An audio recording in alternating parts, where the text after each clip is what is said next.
Welcome to my YouTube channel B for Biology. મિત્રો આજનો વિષય છે ચેપ્ટર 5 આનુવંશિકતા અને ભિન્નતાના સિદ્ધાંતો ભાગ 3.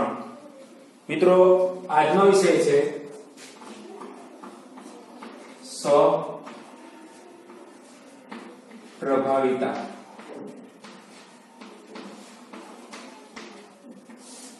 મિત્રો અહીંયા જે આપણો ટોપિક છે એના નામ પરથી આપણને ખ્યાલ આવશે. સ એટલે સાથે, પ્રભાવિતા એટલે પ્રભાવી. તો બંને લક્ષણો સાથે પ્રભાવી હોય છે.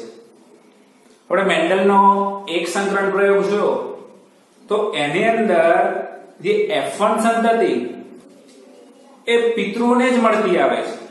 F1 સંતતિ જે છે એના જે પિતૃઓ જે છે પિતૃઓને જ મળતી આવતી હોય છે. અથવા તો અપૂર્ણ પ્રભુતા જોયું તો એમાં વચગાળાના લક્ષણો જોવા મળે છે. પરંતુ આ સપ્રભાવિતા એવી ઘટના જે છે કે જેમાં બંનેના સાથે લક્ષણો જોવા મળે છે. એટલે કે એમાં F1 પેઢીના બંને પિતૃઓ ના લક્ષણો જોવા મળે છે. એટલે સપ્રભાવિતા કેવી ઘટના છે? F1 પેઢીના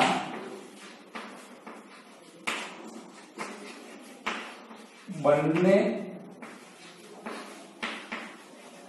પિતૃઓને મળતી આવે છે.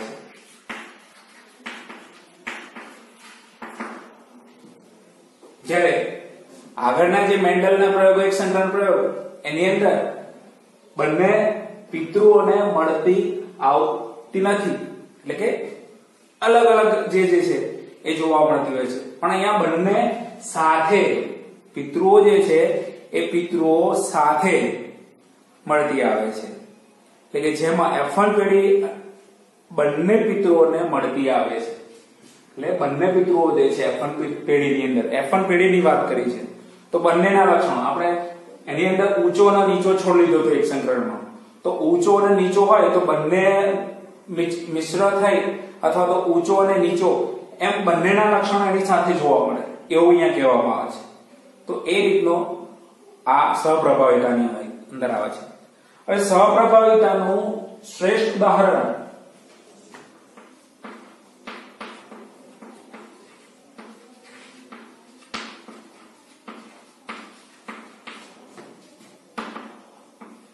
માનવ નું એબીઓ રુધિર જૂથ છે.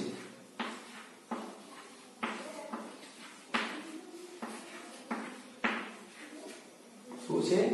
એબીઓ રુધિર જૂથ એનું શ્રેષ્ઠ ઉદાહરણ છે. તો આ એબીઓ રુધિર જૂથ છે.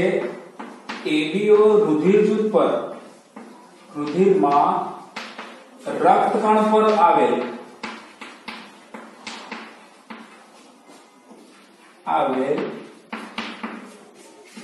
આઈ જનીન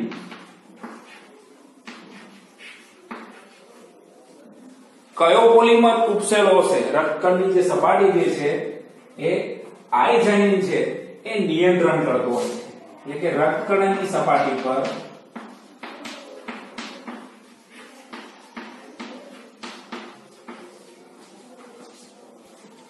ઉપસેલા પોલિમર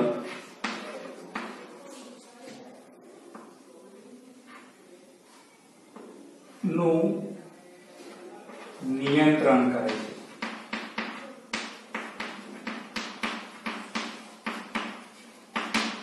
એબીઓ રુધિર જૂથ જે છે એ એબીઓ રુધિર જૂથમાં જે રક્તકણો જે છે એ રક્તકણો પર આવેલ આઈ જનીન હોય છે. તો આ જે આઈ જનીન છે એ રક્તકણની જે સપાટી છે એની પર ઉપસી આવેલા પોલિમર જે છે પોલિમર ઉપસી આવેલો છે એનું નિયંત્રણ કરતો હોય છે. હવે આઈ જનીન જે છે એ 3 પ્રકારના હોય છે. આઈ જનીન જે છે એ કેટલા પ્રકારના જોવા મળે છે? 3 પ્રકારો અલેલ ધરાવે છે. એટલે કે આઈ જનીનના 3 અલેલ છે.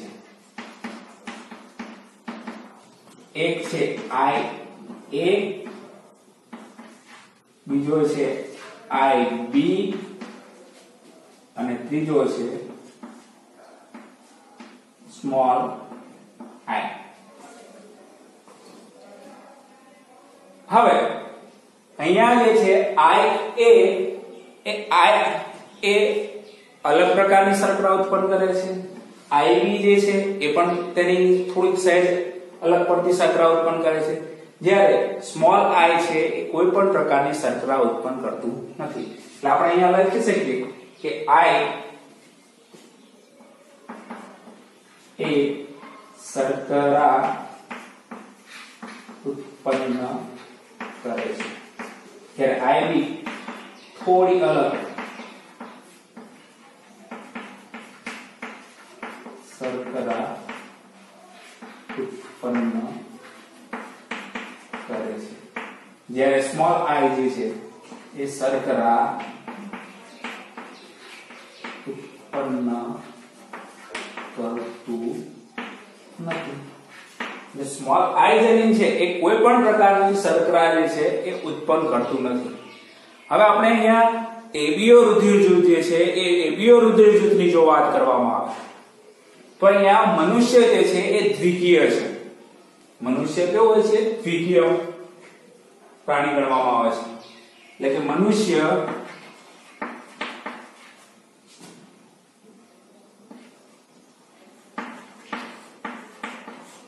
દ્વિકીય એટલે કે 2n છે, જેથી તેમાં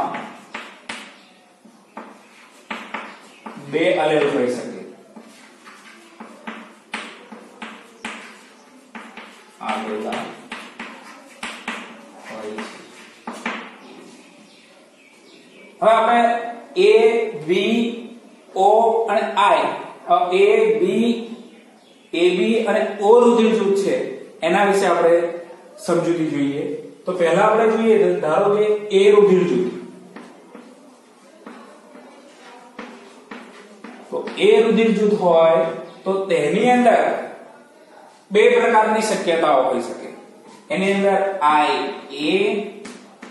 IA પ્રકારના અલેલ હોય અથવા IA સ્મોલ I પ્રકારના.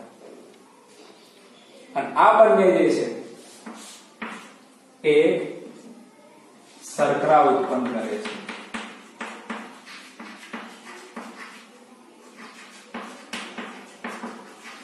અહીંયા કોને IA શર્કરા ઉત્પન્ન કરતું હોય છે, એટલે કે જે પ્રકારની જે શર્કરા છે એ ઉત્પન્ન કરતું હોય છે. જ્યારે B રુધિર જૂથની આપણે ચર્ચા કરીએ તો B રુધિર જૂથમાં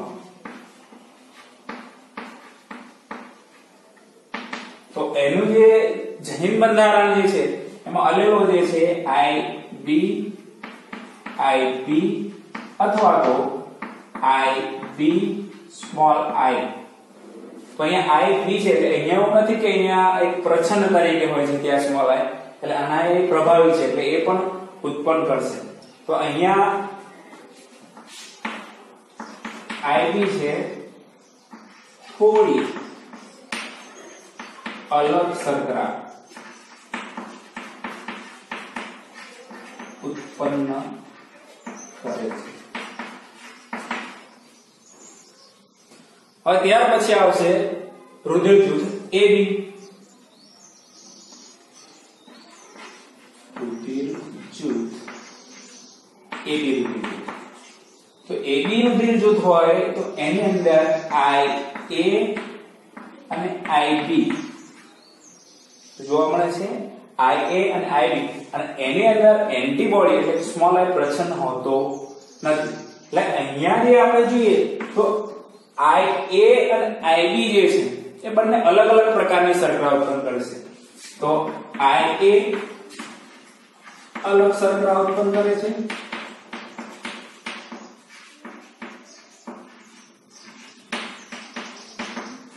અને IB હવે IB છે એ પણ થોડી અલગ શર્કરા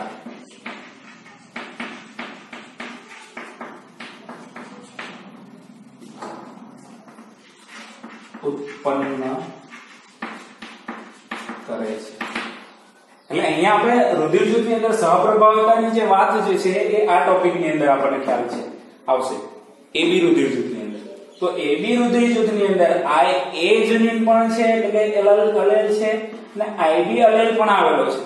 તો બંને અહીંયા જે છે આપણે આગળ જોયું કે પિતૃઓને મળતી આવે છે, તો અહીંયા પિતૃઓને મળતી નહીં પરંતુ બંને છે એ સાથે પોતાના લક્ષણો અભિવ્યક્ત કરે છે.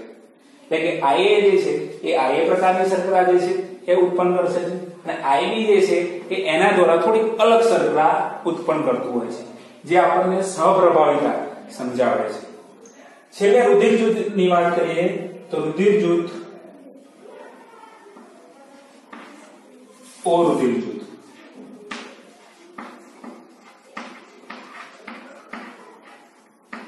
તો ઓ રુધિર જૂથની અંદર કોઈ પણ પ્રકારનો એન્ટીજન આવેલો નથી. એટલે કે ત્યાં આગળ બે પ્રચ્છન્નકારક જે છે એ સ્મોલ આઈ આવેલા હોય છે. એટલે અહીંયા કોઈ શર્કરા કોઈ પણ પ્રકારની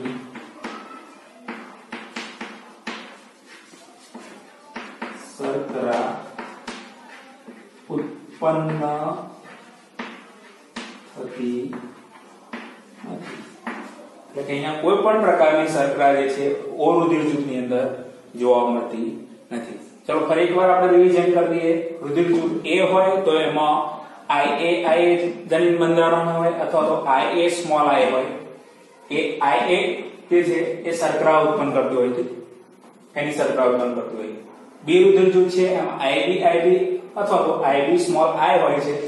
એમાં IB છે થોડી IA કરતા થોડી અલગ શર્કરા છે ઉત્પન્ન કરે છે. એવી રીતે AB રુધિર જૂથની અંદર IA અને IB જનીન બંધારણ હોય છે. એમાં IA અલગ શર્કરા ઉત્પન્ન કરે છે અને સાથે સાથે IB પણ થોડી અલગ શર્કરા છે એ ઉત્પન્ન કરે છે, જે સહપ્રભાવિતા દર્શાવે છે. અને O રુધિર જૂથની અંદર કોઈ પણ પ્રકારના એન્ટીજન આવેલા નથી, ફક્ત એન્ટીબોડી એટલે સ્મોલ I હોય છે. એટલે કે કોઈ પણ પ્રકારની શર્કરા ઉત્પન્ન કરતું નથી.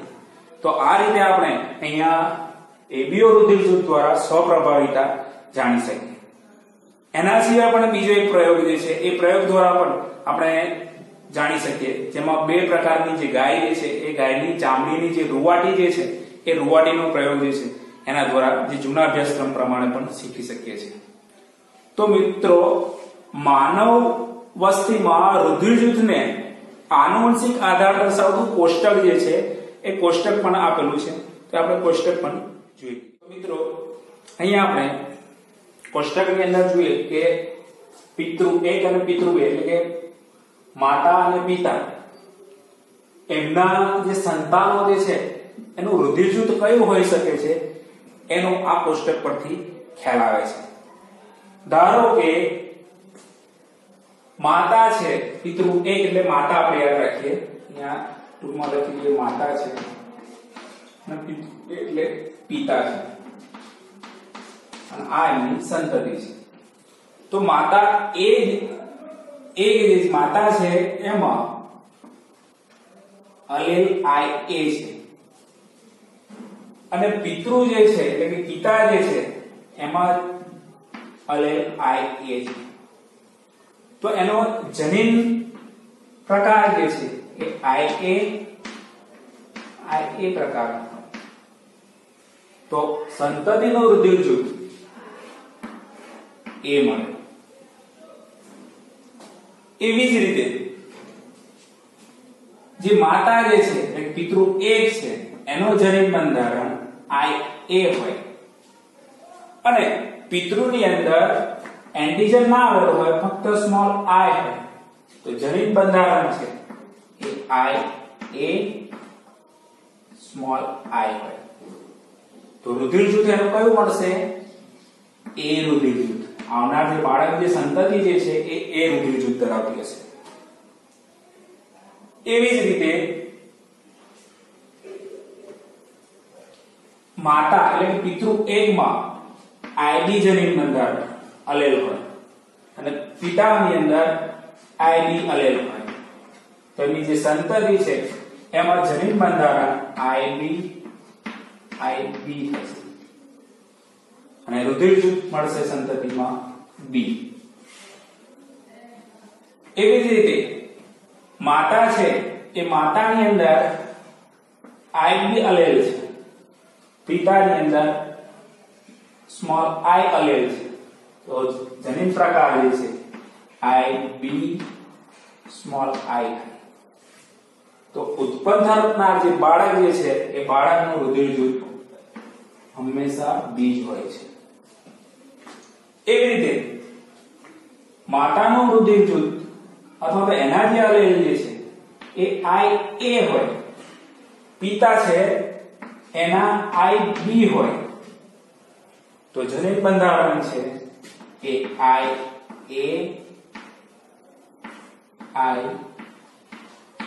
IB પ્રકારનું બને અને રુધિર જૂથ છે એ AB રુધિર જૂથ બનશે.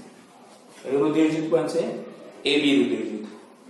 એવી જ રીતે માતા જે છે એટલે કે પિતૃ 1 એમાં કોઈ પણ પ્રકારનો એન્ટિજન નથી, સ્મોલ I છે, એન્ટિજન નથી, સ્મોલ I પ્રછનકારક જે છે. તો આ બંને પ્રછન લક્ષણો એટલે સંતતિની અંદર જનીન બંધારણ સ્મોલ I થશે. એનું રુધિર જૂથ કયું હશે? O રુધિર જૂથ ધરાવતા હોય છે. અને પિતાનો આવેલ અલેલ પરથી સંતતિનો જનીન પ્રકાર અને કયા પ્રકારનું રુધિર જૂથ ધરાવે છે તે આપણે જાણી શકીએ છીએ. તો આ જે ટોપિક છે એ ટોપિક પરથી એક્ઝામની અંદર MCQ પ્રકારે પ્રશ્ન પૂછાઈ શકે છે. જેમ કે રમેશભાઈ છે,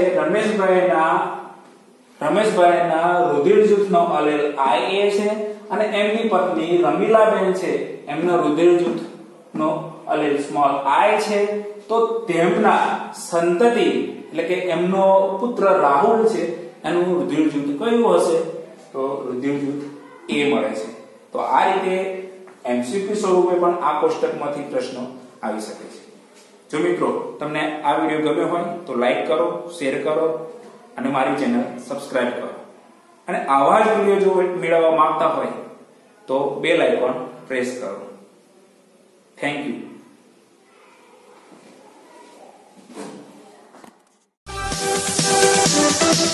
We'll be right back.